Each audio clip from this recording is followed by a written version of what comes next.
Captain ہاکنس کو India پہنچ کر اندازہ ہو گیا کہ عظیم مغل حکمرانوں کے اس ملک کو فتح کرنے کا سوچنا بھی پاگل پن ہوگا۔ اس وقت مغل بادشاہ کے پاس 40 لاکھ افراد پر مشتمل فوج موجود تھی۔ کیپٹن ہاکنس کی بات سالوں بعد درست ثابت ہوئی جب شہنشاہ جہانگیر نے 1632 میں بنگال میں مداخلت کی کوشش پر پرتگالیوں کو چند دن کی لڑائی میں عبرتناک شکست دی۔ اس پر ایسٹ انڈیا کمپنی بھی سہم گئی۔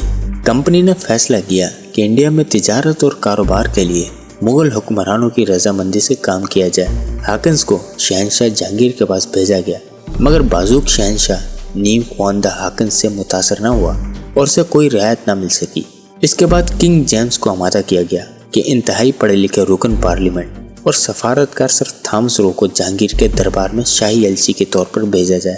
تھامس رو 1615 کو مغل دارالحکومت آگرہ پہنچا اور بادشاہ کو انگلینڈ اور آئرلینڈ سے لائے شکاری کتوں سمیت بیش قیمتی تحائف پیش کیے۔ 3 سال کی مشکل سفارتکاری کے بعد سر تھامس ایسٹ انڈیا کمپنی کی صورت میں فیکٹری کے لیے مغل شہنشاہ کا شاہی فرمان اور چند دیگر رعایتیں حاصل کرنے میں کامیاب ہو گیا۔ کمپنی نے اگلے 100 سال تک مغلوں کی خوشنودی کے حصول کو اپنی پالیسی بنائے رکھا۔ 1626 تک کمپنی نے انڈیا میں ارماگون میں ایک محفوظ اڈا بنایا، پھر مدارس میں ایک تجارتی کالونی آباد کی جو جلد ہی خوشحال ہو گئی۔ کمپنی کی دوسری آبادی بمبئی میں قائم ہوئی، جو دراصل پرتگال کی طرف سے انگلینڈ کی بادشاہ چارلس دوم کو جہیز میں دی گئی تھی۔ بمبئی میں کمپنی نے اپنا پہلا بحری اڈا قائم کیا۔ 17ویں صدی میں کمپنی نے صرف ایک بار مغلوں کے سامنے طاقت آزمائی کی کوشش کی، جس میں سے منہ کی کھانی پڑی تھی۔ سن 1681 میں کمپنی کی ڈائریکٹرشپ سر جوائس چائلڈ کے ہاتھ میں آئی، جو کمپنی کے اہلکاروں نے شکایت کی کہ بنگال میں نواب شائستہ خان کے اہلکار ٹیکس اور دیگر معاملات میں کمپنی کے کارندوں کو تنگ کرتے ہیں۔ نواب آف بنگال مغل بادشاہ اورنگزیب کا بھانجا تھا۔ چائلڈ نے سوچا کہ مغلوں کو سبق سکھایا جائے۔ اس مقصد کے لیے اس نے انگلینڈ کے بادشاہ کو خط لکھا کہ اسے فوجی مدد مہیا کی جائے۔ چنانچہ سن 1686 میں لندن سے ایک بڑا بحری بیڑا بنگال کی طرف روانہ ہوا، جس میں 19 جنگی جہاز، 200 توپیں اور 600 فوجی سوار تھے۔ شاید چائلڈ نے دنیا کے سب سے امیر بادشاہ سے غلط وقت میں پنگا لے لیا تھا۔ جب برطانوی بیڑا انڈیا پہنچا تو مغل بادشاہ دکن میں 2 مقامی فتوحات سے فارغ ہی ہوا تھا اور اس کی فوج مکمل تیار تھی۔ تاریخ دان ولیم ڈارلمپن کے مطابق برطانوی فوجیوں کو مغل فوج نے مکھیوں کی طرح مارا اور اس کے بعد کمپنی کی بنگال میں 5 فیکٹریوں کو تہس نہس کر کے سب انگریزوں کو بنگال سے نکال باہر کیا۔ سورت کی فیکٹری بند کر دی گئی جبکہ بمبئی کو بلاک کر دیا گیا۔ کمپنی کے ملازمین کو زنجیروں سے باندھ کر شہروں میں گھمایا گیا اور ان کو چوروں اور قاتلوں کی طرح شدید ہتک کا نشانہ بنایا گیا۔ کمپنی کے پاس معافی مانگنے اور اپنی فیکٹریوں کی واپسی کے لیے بادشاہ کے دربار میں بھکاریوں کی طرف پیش ہونے کے سوا چارہ نہ رہا۔ اورنگزیب نے بالآخر 1690 میں کمپنی کو معاف کر دیا۔ 1707 میں اورنگزیب کی وفات کے بعد اس کی سخت گیر پالیسیوں کے خلاف انڈیا کے مختلف علاقوں کے ہندوؤں اور دیگر لوگوں کا لاوا پھٹا تو کمپنی نے بھی اپنی پالیسی بدل لی۔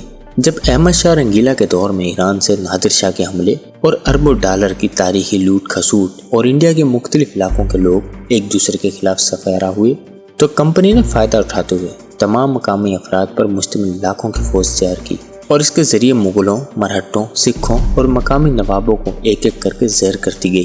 اس دوران یورپ میں صنعتی انقلاب آیا، جس کی بدولت جنگی ٹیکنالوجی میں یورپیوں کو بڑی برتری حاصل ہو گئی اور وہ اپنی چھوٹی مگر مؤثر فوج کے ذریعے مغلوں اور دیگر حکمرانوں کی پرانی ٹیکنالوجی سے مسلح بڑی فوجوں کو شکست دیتے گئے۔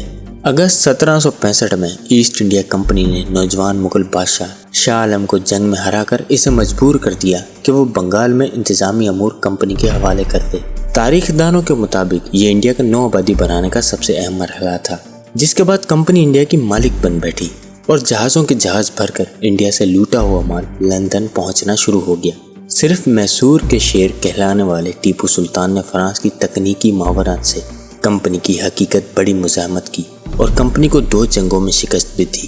تاہم انڈیا کے ہی دیگر حکمرانوں کو ساتھ ملا کر کمپنی نے بالآخر ٹیپو سلطان پر بھی قابو پا لیا اور جب سن 1799 کو کمپنی کے گورنر جنرل لارڈ ولسلے کو ٹیپو کی جنگ میں ہلاک ہونے کی خبر سنائی گئی تو اس نے اپنا گلاس ہوا میں بلند کرتے ہوئے کہا، آج میں انڈیا کی لاش پر جشن منا رہا ہوں۔ اس دوران کمپنی نے برطانوی راج کی طاقت کو استعمال کیا اور 19ویں صدی کے شروع میں دنیا کی سب سے بڑی استعماری قوت بن گئی اور 20 کروڑ آبادی کے انڈیا پر قابض ہو گئی۔ اس وقت برطانیہ میں ایسٹ انڈیا کمپنی کا زوال شروع ہو گیا تھا۔ لارڈ ویلز کے دور میں ہی کمپنی جنگی کامیابیوں کے باوجود مالی مسائل کا شکار ہونا شروع ہو گئی تھی اور اس کا قرضہ 3 کروڑ پاؤنڈ آج کے تقریباً 3 ارب ڈالر سے بڑھ چکا تھا۔ کمپنی کے ڈائریکٹر نے حکومت کو ویلزلے کی فضول خرچیوں پر خط لکھا اور اسے انڈیا سے واپس بلا لیا گیا۔